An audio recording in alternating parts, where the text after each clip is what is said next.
cuerpo fue enterrado en una tumba poco profunda, sin ataúd, como era costumbre entre los monjes. Pero lo que sucedió después chocó incluso a los científicos más escépticos.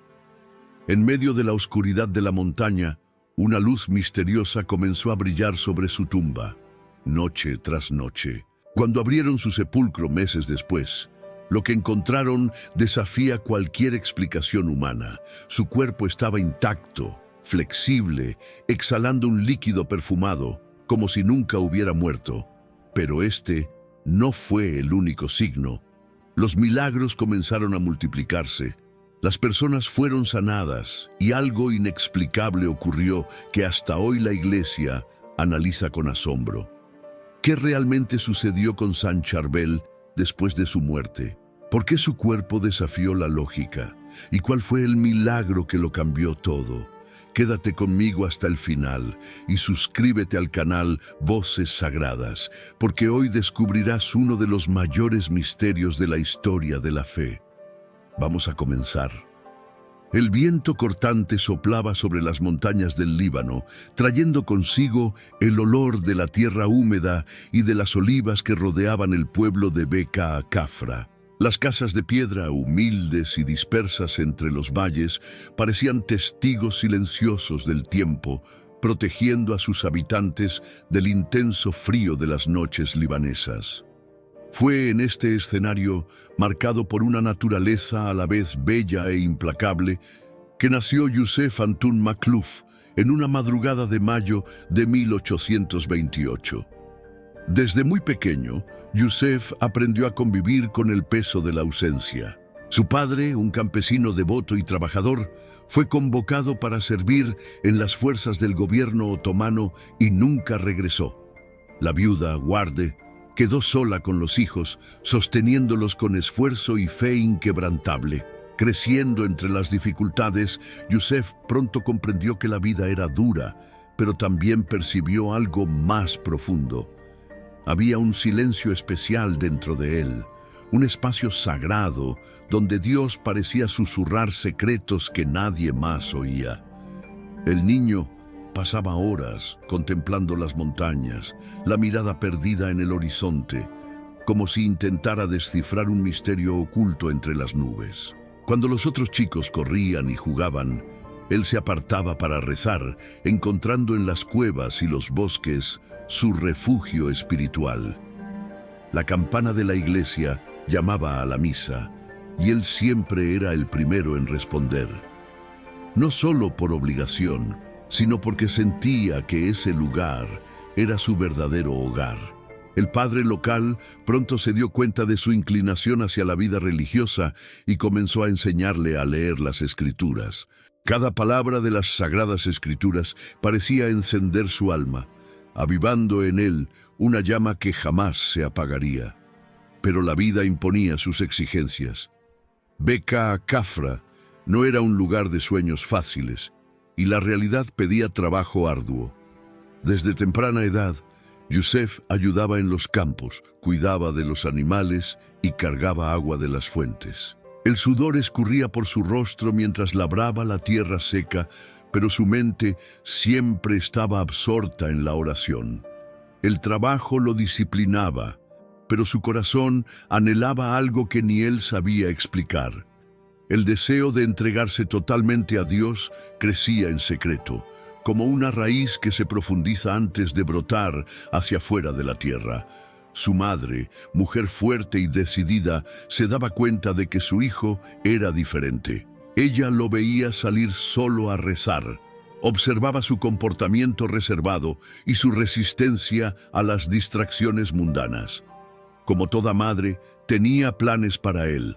Youssef era un joven sano y trabajador, podría formar una familia y asegurar el sustento del hogar.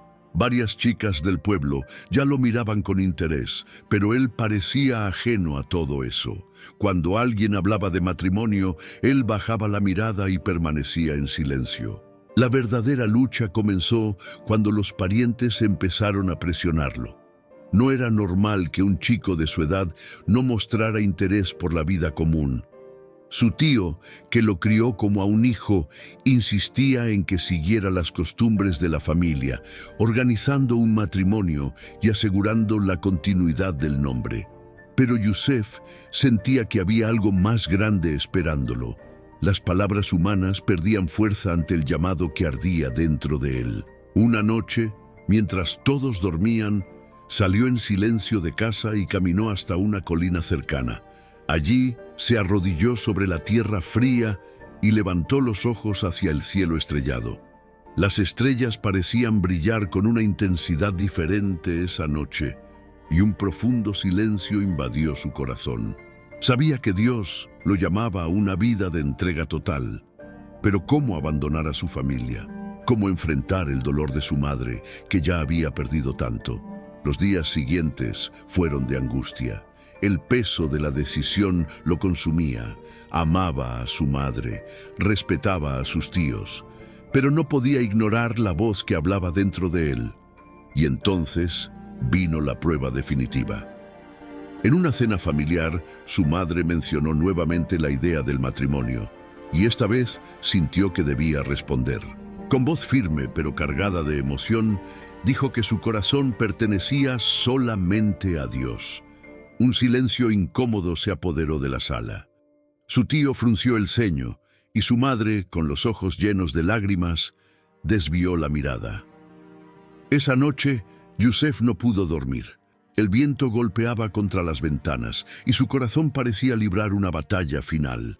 Sabía que, si quería seguir su llamado, necesitaría partir. Pero partir significaba arrancarse del seno de su familia, cortar los lazos que lo ataban a la vida que conocía. Significaba herir a aquellos que más amaba, y esa era la dolorosa carga más difícil de soportar. Al amanecer, tomó su decisión. Con el corazón apretado, hizo sus últimas oraciones en casa y salió antes de que el sol naciera completamente. Caminó sin mirar atrás, con el corazón en paz, pero con lágrimas en los ojos. No llevó riquezas ni bienes materiales, solo la certeza de que Dios lo llamaba a algo más grande. Así comenzaba la jornada de un hombre que dejaría todo atrás en busca de una vida de santidad. Su nombre sería borrado del mundo, pero jamás del corazón de Dios. El sol apenas comenzaba a asomarse en el horizonte cuando Yusef Antun Makhlouf tomó el camino de piedra que serpenteaba entre las montañas del Líbano. La brisa fría de la madrugada cortaba su piel y el olor a tierra mojada por la neblina impregnaba el aire. No había vuelta atrás. Partía en secreto, sin despedidas formales, sin explicaciones que pudieran ser dadas. El corazón pesaba en su pecho, no por lo que dejaba atrás, sino por el dolor inevitable que causaría a su madre. La decisión se había tomado en la calma de la noche, pero las señales siempre habían estado ahí. Desde niño, el llamado de Dios había resonado dentro de él con una claridad imposible de ignorar. Ahora, a los 23 años, no podía posponer más lo que parecía ser un destino inevitable. Con cada paso se sentía más cerca de aquello que buscaba, pero también más vulnerable al sufrimiento humano. Su madre descubriría su partida en pocas horas, y él sabía que su grito de dolor resonaría por los valles como un lamento imposible de silenciar. El monasterio de Nuestra Señora de Maifuk estaba a kilómetros de distancia, escondido entre colinas cubiertas de cedros ancestrales. El recorrido no era solo una travesía física, sino un rito de paso.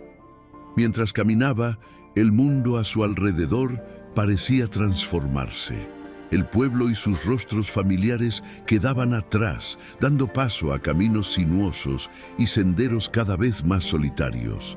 Era un exilio voluntario, una entrega sin garantías. Todo lo que conocía, todos los lazos que lo mantenían atado a la vida común, estaban siendo dejados atrás, como huellas que el viento y el tiempo pronto borrarían. Pero no siempre las decisiones más santas son aceptadas sin resistencia. Cuando Ward, su madre, se dio cuenta de que su hijo no estaba en casa, el desespero invadió su pecho. Corrió por la aldea, preguntando a todos si habían visto a Yusef. Cuando supo que él había partido para hacerse monje, una mezcla de dolor e incredulidad se apoderó de su rostro. ¿Cómo podía irse así, sin mirar atrás? ¿Cómo un hijo tan devoto y bondadoso podía abandonarla sin una palabra? No dudó. Envolviéndose en un manto simple, salió apresuradamente hacia el camino que llevaba al monasterio. El corazón latía rápido. Sus pies descalzos encontraban piedras afiladas, pero nada de eso importaba. Necesitaba detenerlo. Necesitaba traerlo de vuelta. El amor de madre era más fuerte que el dolor y creía que podría convencerlo, que bastaría su mirada para que él retrocediera. Cuando finalmente lo encontró, el sol ya estaba alto en el cielo, proyectando sombras sobre el camino de tierra batida. Allí estaba él, vestido con las mismas ropas simples que siempre usaba, llevando consigo solo la fe y la determinación.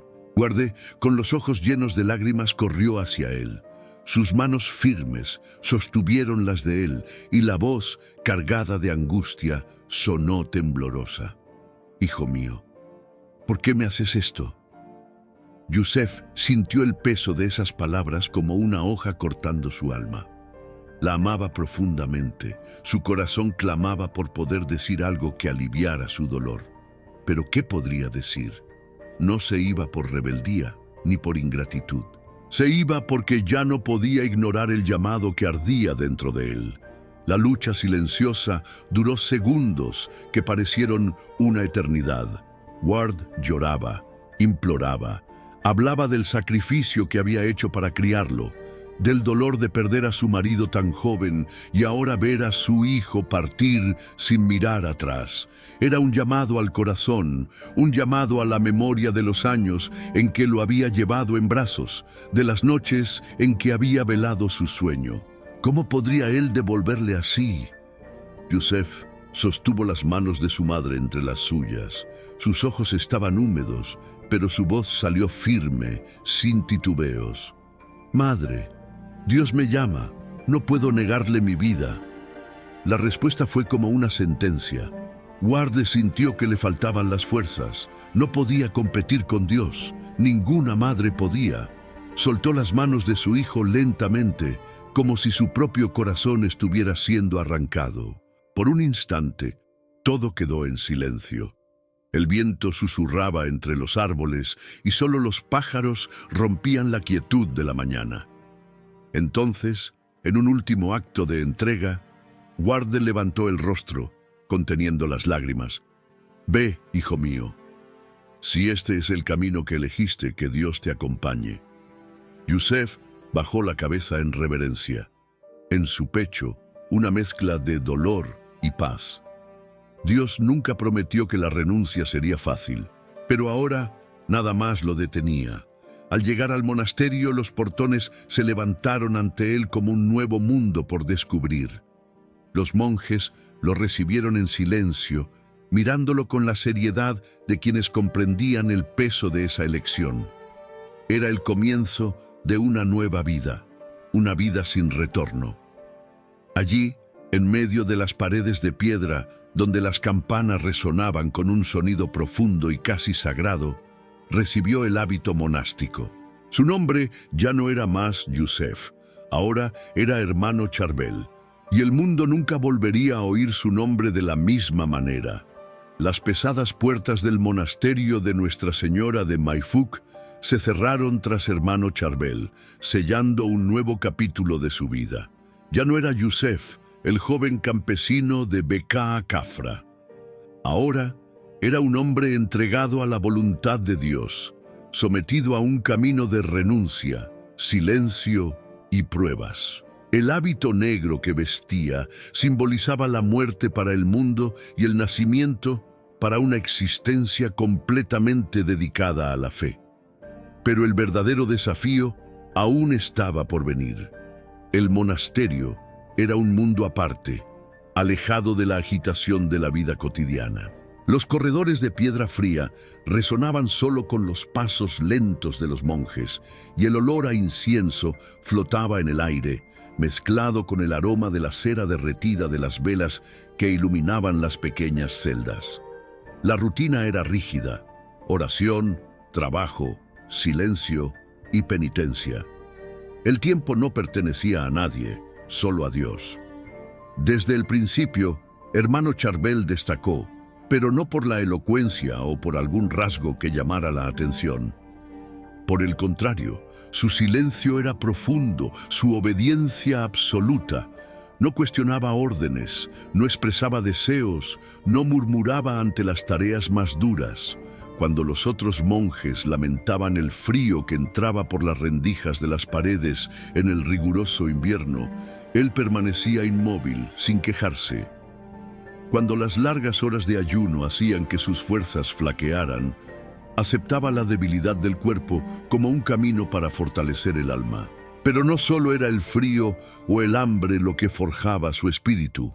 La verdadera prueba venía en forma de pequeñas humillaciones diarias. La obediencia dentro de los muros del monasterio no era solo una regla, era un campo de batalla contra el propio ego. Hubo días en que le asignaron trabajos agotadores, mientras otros descansaban. Hubo momentos en que fue reprendido por errores que no cometió, y él solo bajaba la cabeza en sumisión. Los superiores observaban con atención a aquel monje de mirada humilde y gestos discretos. Él era diferente.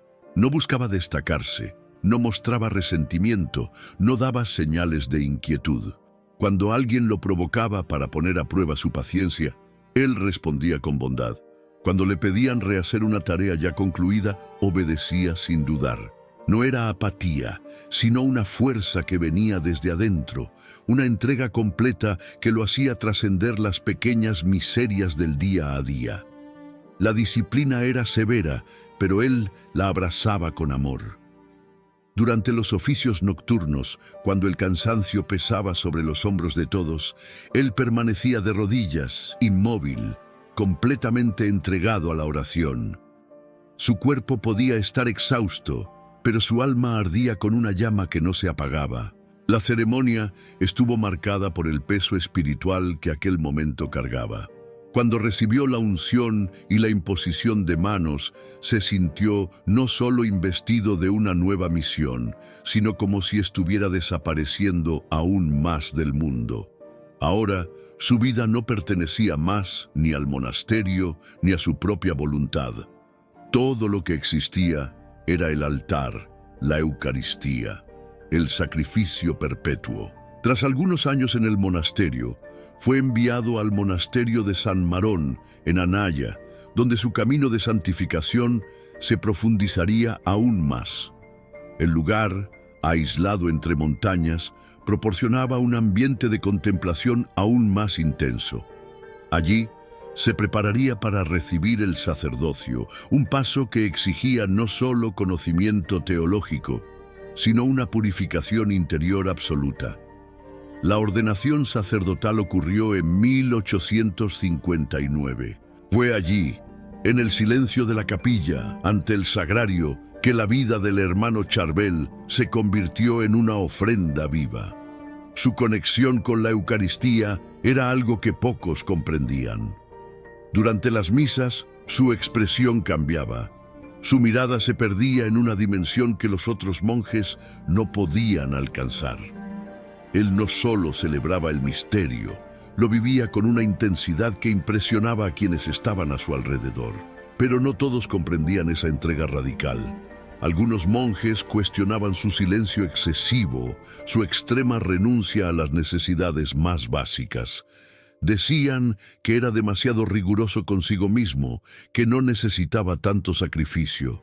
Pero él no se defendía, simplemente continuaba su camino sin buscar aprobación, sin esperar comprensión. Para él, la única respuesta que importaba venía de Dios. Durante años, mantuvo esta rutina de oración ininterrumpida, de trabajo humilde y de penitencias que nadie veía. Su celda era simple, desprovista de cualquier comodidad. Su alimento era el mínimo necesario para sostener el cuerpo. Su sueño se reducía a lo esencial.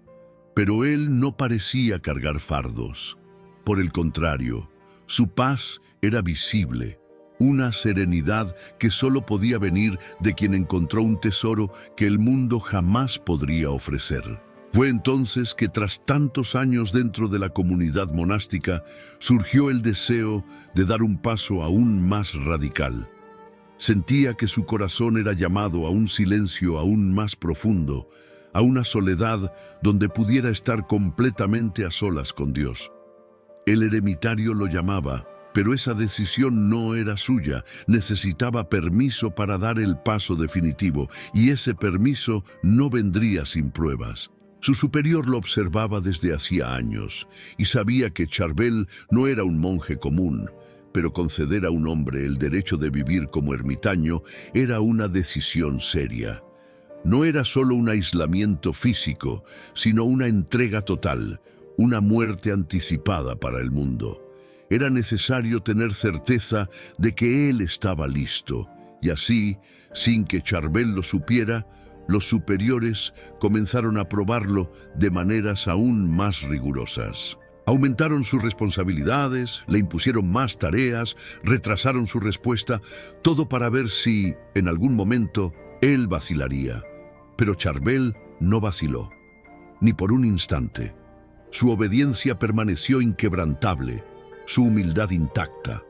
No pidió explicaciones, no mostró impaciencia, no reveló ansiedad, y fue entonces que, tras largos años de prueba, finalmente recibió el permiso. Podía dejar la comunidad y partir hacia el eremitario. Para muchos, eso significaría el fin de una vida, pero para él era el comienzo. En el silencio del monasterio, mientras se preparaba para su último viaje, Charbel miró una última vez a los monjes a su alrededor, los hermanos con quienes había compartido años de oración y trabajo. No hubo despedidas formales, solo una última mirada cargada de significado. Y entonces, sin llevar nada consigo más que su fe, partió para vivir el mayor desafío de su existencia, el exilio absoluto en la presencia de Dios. El silencio de las montañas del Líbano parecía tener una voz propia. Era un silencio profundo, denso, casi sagrado, interrumpido solo por el susurro de los árboles y el llamado distante de las aves que sobrevolaban los valles rocosos. Fue hacia este silencio absoluto que el hermano Charbel caminó, dejando atrás la convivencia de los monjes del monasterio de San Marón. No había despedidas cálidas, no había celebraciones. El eremitario no era un premio, sino una entrega total. Era el exilio de la tierra para quien buscaba vivir solo para Dios. La celda que lo esperaba era pequeña, con paredes de piedra rugosa que se cerraban a su alrededor como una tumba en vida. En el centro de la habitación, una mesa simple y una lámpara de aceite proyectaban sombras sobre el frío suelo. Un colchón delgado sobre tablas de madera y una cruz colgada en la pared completaban el espacio que sería su refugio durante los próximos años. Para cualquiera, ese lugar parecería estrecho, incómodo. Para Charbel era más vasto que el mundo entero. Su rutina era rigurosa. Antes incluso del amanecer, se levantaba para rezar. La misa era el centro de su vida, la razón de todo su sacrificio. Sus manos temblorosas sostenían el cáliz y sus ojos fijos en la hostia reflejaban un misterio que pocos podían comprender. Quien lo veía celebrar sentía que allí sucedía algo que trascendía el tiempo. Él no solo participaba del misterio de la Eucaristía, vivía ese misterio en cada instante. Los días pasaban en un ciclo repetitivo y sagrado. El trabajo manual llenaba las horas entre las oraciones. Cultivaba un pequeño trozo de tierra, buscaba agua de la fuente cercana, cortaba leña para calentar el eremitorio en los inviernos implacables. El frío de las montañas a menudo castigaba su cuerpo, y el hambre era una compañera constante. El pan escaso y los vegetales cosechados con esfuerzo eran todo lo que consumía. No se quejaba, no pedía nada, pero si su cuerpo se doblaba bajo el peso del tiempo y de la privación, su espíritu parecía crecer. Algo en él impresionaba a los pocos que tenían permiso para verlo. Los monjes que venían a traer suministros sentían una presencia diferente a su alrededor. Su silencio no era vacío, sino cargado de significado. Su mirada, aunque frecuentemente baja, transmitía una paz tan profunda que quienes se acercaban a él sentían un deseo repentino de rezar. Algunos confesaban que bastaba un instante a su lado para que sintieran una purificación interior. La soledad, que para muchos sería una carga, para Charbel era un encuentro constante con Dios. Hablaba poco, pero cuando hablaba, sus palabras tenían el peso de quien vive no por lo que dice, sino por lo que es. Nunca discutía, nunca imponía nada a nadie. Su testimonio era su propia vida. Se convertía cada vez más en un misterio para aquellos que lo observaban a distancia. Los monjes del monasterio comenzaron a notar algo peculiar. A veces, al atardecer, una luz titilante salía por las rendijas de su celda, pero no era una luz común, no venía de la lámpara de aceite, era un brillo extraño que parecía envolverlo cuando estaba en profunda oración. Algunos intentaron explicar, otros prefirieron no preguntar. Sabían que allí, en esa celda aislada, algo estaba sucediendo entre Charbel y Dios. Pero no todos veían su santidad con buenos ojos. Algunos consideraban su rigor exagerado, su obediencia casi irracional. Decían que nadie necesitaba tanto silencio, tanta renuncia, tanto sacrificio. Hubo quienes lo pusieron a prueba, tratando de hacerlo romper sus reglas. Algunas veces los monjes dejaban comida extra cerca de su celda, observando desde lejos si él aceptaría. Nunca tocaba lo que no le era dado directamente.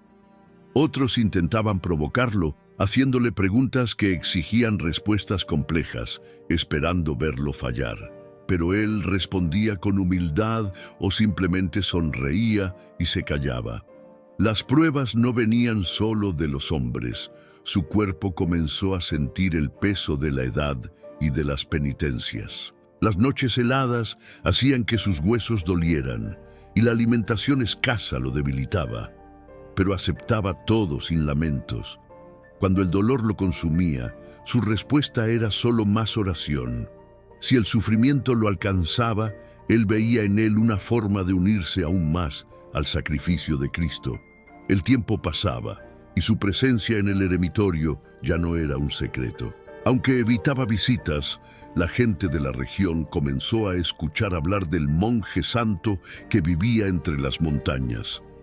Personas venían de lejos solo para verlo, para pedir oraciones, para tocar su ropa como si eso pudiera traerles paz. Algunos llegaban cargando enfermos, otros venían a buscar consejos, incluso sabiendo que él rara vez hablaba más que lo esencial. Lo que encontraban allí no era un hombre común, sino un reflejo de algo que trascendía el mundo. Y así, año tras año, Charbel permaneció en ese eremitorio, escondido del mundo, pero más presente que nunca en el corazón de aquellos que lo buscaban. Él había dejado todo atrás y, sin embargo, se convertía en un faro de fe para toda una generación. El viento helado pasaba entre los cedros centenarios, haciendo que las hojas secas danzaran sobre el suelo de piedra. El eremitorio de Anaya, rodeado por la oscuridad y el frío, estaba sumido en la quietud habitual, interrumpida solo por el sonido rítmico de las oraciones que resonaban dentro de la pequeña capilla. El tiempo allí no se contaba por los relojes, sino por las campanas que marcaban las horas de oración y sacrificio. Su exilio no era un abandono, sino una forma de estar más cerca de todos aquellos que necesitaban de Dios.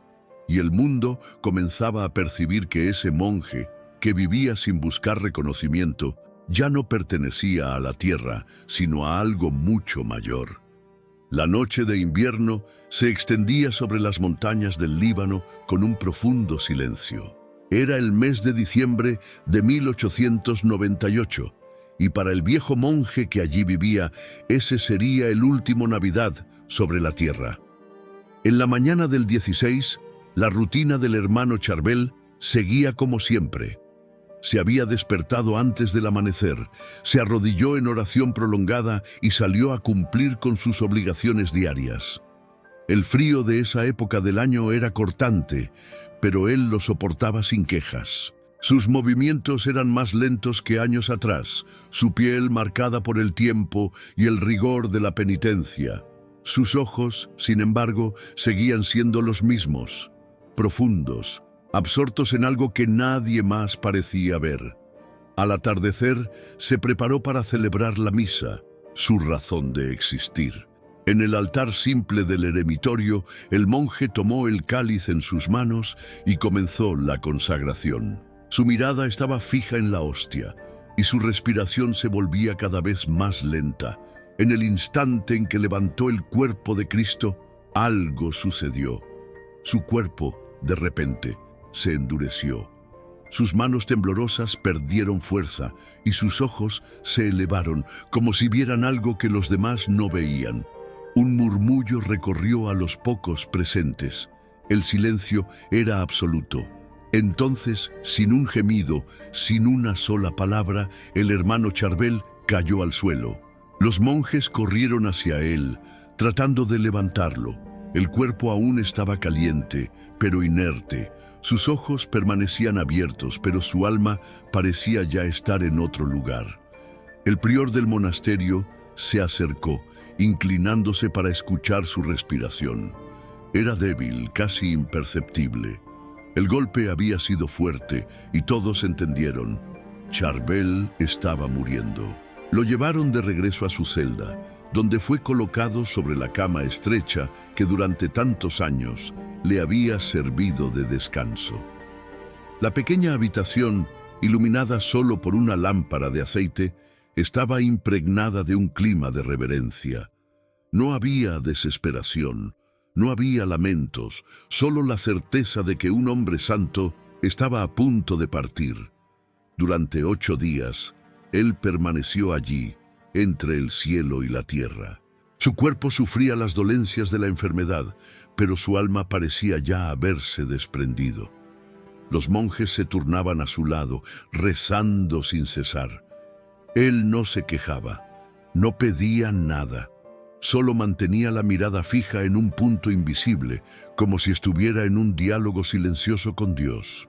En la noche del 24 de diciembre, víspera de Navidad, la oscuridad era profunda.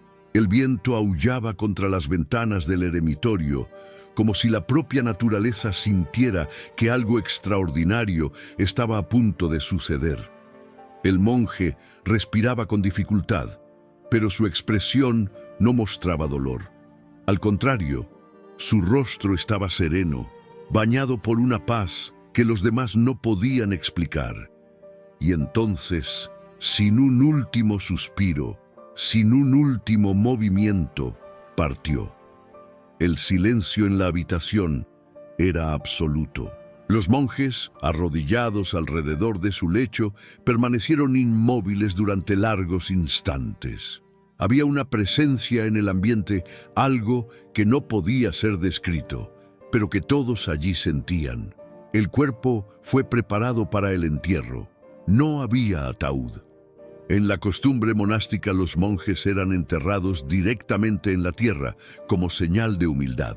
En la mañana del 25 de diciembre, su cuerpo fue llevado al pequeño cementerio del eremitorio, donde fue colocado en una tumba poco profunda, sin honores, sin despedidas grandiosas. Solo una simple tumba de piedra, sin adornos, sin nada que indicara la grandeza de aquel que allí descansaba. Los días pasaron y el eremitorio regresó a su rutina silenciosa. Pero entonces algo inexplicable comenzó a suceder. Poco tiempo después de su entierro, una luz comenzó a emanar de su sepulcro.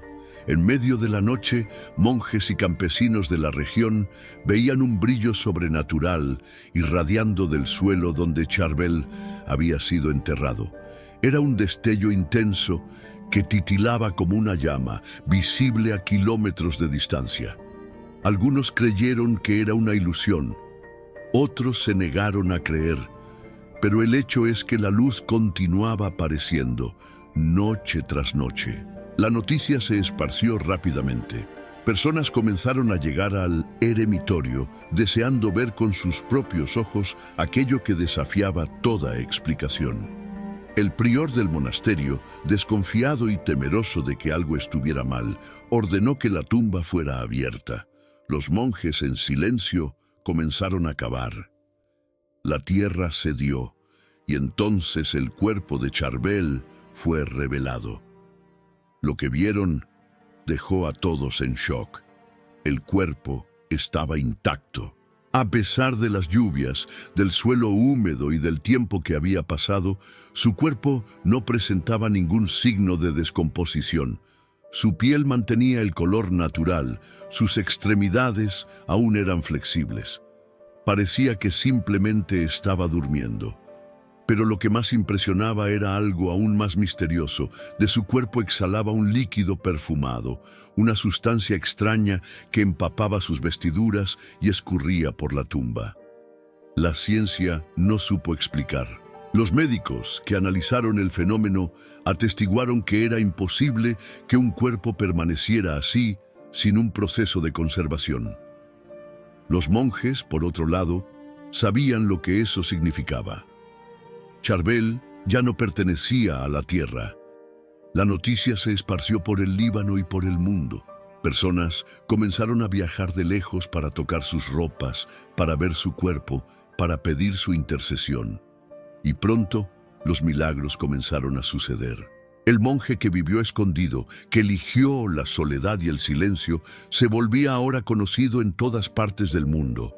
Su cuerpo, que en vida sufrió privaciones y penitencias, ahora era testimonio de algo que sobrepasaba la comprensión humana.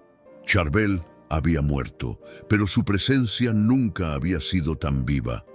El cuerpo de San Charbel fue colocado en la tierra conforme a la costumbre monástica, sin embalsamamiento ni protección especial. La tumba poco profunda, abierta en el suelo húmedo de las montañas del Líbano, debía haber sido su descanso definitivo, escondiendo su existencia del mundo como siempre había deseado. Pero Dios había trazado un destino diferente. En los días que siguieron al entierro, una luz sobrenatural comenzó a brillar sobre su tumba. Era un destello visible a kilómetros de distancia, que los monjes y campesinos de la región observaban con perplejidad y temor. En medio de las noches frías, la luz pulsaba sobre el eremitorio, como si la propia tierra no quisiera ocultar a aquel que en ella había sido enterrado. El fenómeno atrajo peregrinos y curiosos que viajaban hasta Anaya solo para ser testigos con sus propios ojos de aquello que desafiaba la razón. La inquietud se apoderó del monasterio de San Marón. Los monjes, temiendo que algo inusual estuviera sucediendo, decidieron abrir la tumba solo 4 meses después del entierro. Lo que encontraron los dejó sin palabras. El cuerpo de Charbel permanecía intacto, como si el tiempo no hubiera tenido efecto sobre él. Su piel mantenía el tono natural, las extremidades continuaban flexibles y un líquido misterioso exhalaba de sus poros, impregnando sus vestiduras de un perfume suave e inexplicable. La noticia corrió rápido. Científicos y médicos fueron llamados para analizar el fenómeno. Examinaron el cuerpo, probaron el suelo a su alrededor, buscaron cualquier explicación lógica, pero no encontraron ninguna respuesta satisfactoria. La ciencia permanecía perpleja. La naturaleza, que debería haber reducido ese cuerpo a polvo, lo había preservado contra todas las leyes conocidas. El monasterio decidió no volver a enterrarlo de inmediato. El cuerpo fue colocado dentro de un ataúd de madera, pero el fenómeno persistió. El líquido seguía escurriendo, humedeciendo la ropa, manchando las tablas del ataúd. Cada vez que lo abrían para inspección, allí estaba, exactamente como antes. El olor dulce que emanaba llenaba la sala, dejando una sensación de paz entre aquellos que entraban. A lo largo de los años, comenzó a formarse una peregrinación espontánea.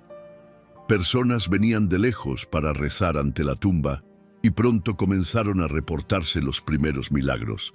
Enfermos que habían perdido la esperanza encontraban la cura inexplicablemente.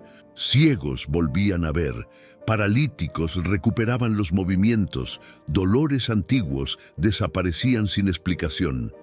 Y todos tenían algo en común: la intercesión de San Charbel. Los relatos se multiplicaban.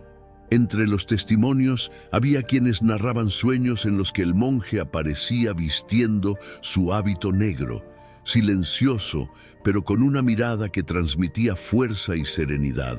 Algunos decían que los tocaba sin decir una palabra, y al despertar se daban cuenta de que habían sido curados. Otros veían la luz alrededor del eremitorio incluso años después de su muerte, como si la presencia del santo nunca hubiera dejado aquel lugar. Las autoridades eclesiásticas siguieron de cerca estos acontecimientos. Con el paso del tiempo, ya no había forma de ignorar lo que estaba sucediendo. El Vaticano recibió relatos detallados, médicos enviaron informes y testimonios, fueron recogidos de todos lados. La Iglesia inició un proceso riguroso para estudiar los fenómenos y reconocer oficialmente lo que el pueblo ya sabía. Charbel no era solo un monje santo, era un intercesor vivo. Pero el mayor misterio aún estaba por venir. En 1927, casi 30 años después de su muerte, decidieron examinar nuevamente su cuerpo. Los monjes, los médicos y representantes de la iglesia se reunieron para el momento solemne. Cuando abrieron el ataúd, la escena que encontraron fue diferente a todas las demás. El cuerpo, que por tanto tiempo había permanecido incorrupto, había finalmente comenzado a descomponerse, como si hubiera esperado el momento adecuado para partir. Ahora solo quedaban sus huesos y vestigios del líquido que había exhalado durante décadas. Era como si, en ese instante, Charbel dijera al mundo: ahora mi tiempo aquí ha terminado. Pero su legado apenas comenzaba. El monasterio se convirtió en un centro de peregrinación, recibiendo devotos de todas partes del mundo. Su fama trascendió las fronteras del Líbano y llegó a Europa, a las Américas y al Medio Oriente. Hombres y mujeres de todas las edades llegaban a Anaya buscando milagros, conversión y esperanza. El monje que pasó su vida escondido, en el absoluto silencio del eremitorio, ahora era conocido en todas las naciones. Su nombre era invocado por aquellos que sufrían, por quienes buscaban sentido a sus dolores, por quienes necesitaban una señal de que Dios aún se manifestaba en el mundo. San Charbel nunca escribió libros, nunca predicó grandes sermones, nunca buscó reconocimiento. Pero su vida, su silencio y su fe inquebrantable se convirtieron en un testimonio vivo del poder de Dios. Y lo que comenzó como un pequeño destello sobre su sepulcro se transformó en una luz que jamás se apagaría. El tiempo, que consume todas las cosas, no apagó la presencia de San Charbel. Por el contrario, con el paso de los años, su fama se extendió por continentes enteros, atravesando océanos y alcanzando incluso los lugares más improbables. El monje que eligió vivir en el absoluto silencio se convirtió, irónicamente, en una de las voces más escuchadas entre los santos. Su nombre era susurrado en oraciones, sus imágenes eran veneradas en iglesias y casas, y su poder de intercesión comenzó a transformar la vida de miles de personas. La Iglesia Católica, siempre criteriosa al investigar fenómenos de santidad, acompañó con seriedad lo que ocurría en Anaya. Los milagros atribuidos a San Charbel no eran solo historias emocionantes contadas por fieles fervorosos.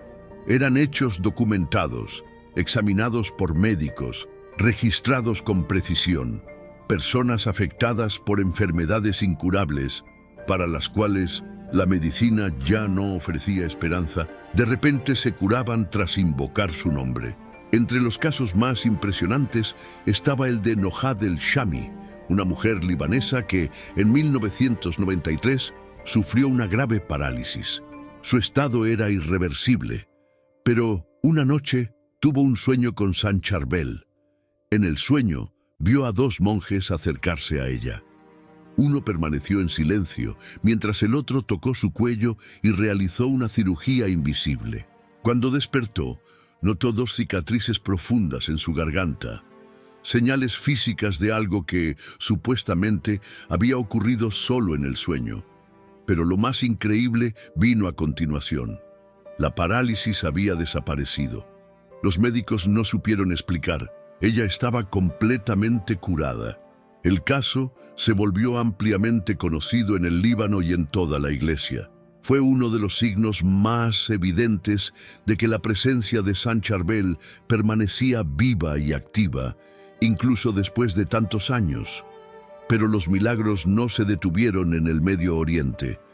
Llegaron a Europa, a las Américas, a Asia. Personas que nunca habían oído hablar de él comenzaban a recibir gracias inexplicables tras orar con devoción al santo. De repente, la imagen de San Charbel aparecía en hogares de países lejanos, estampaba medallas, iluminaba altares. Su culto crecía con una fuerza que nadie podría prever.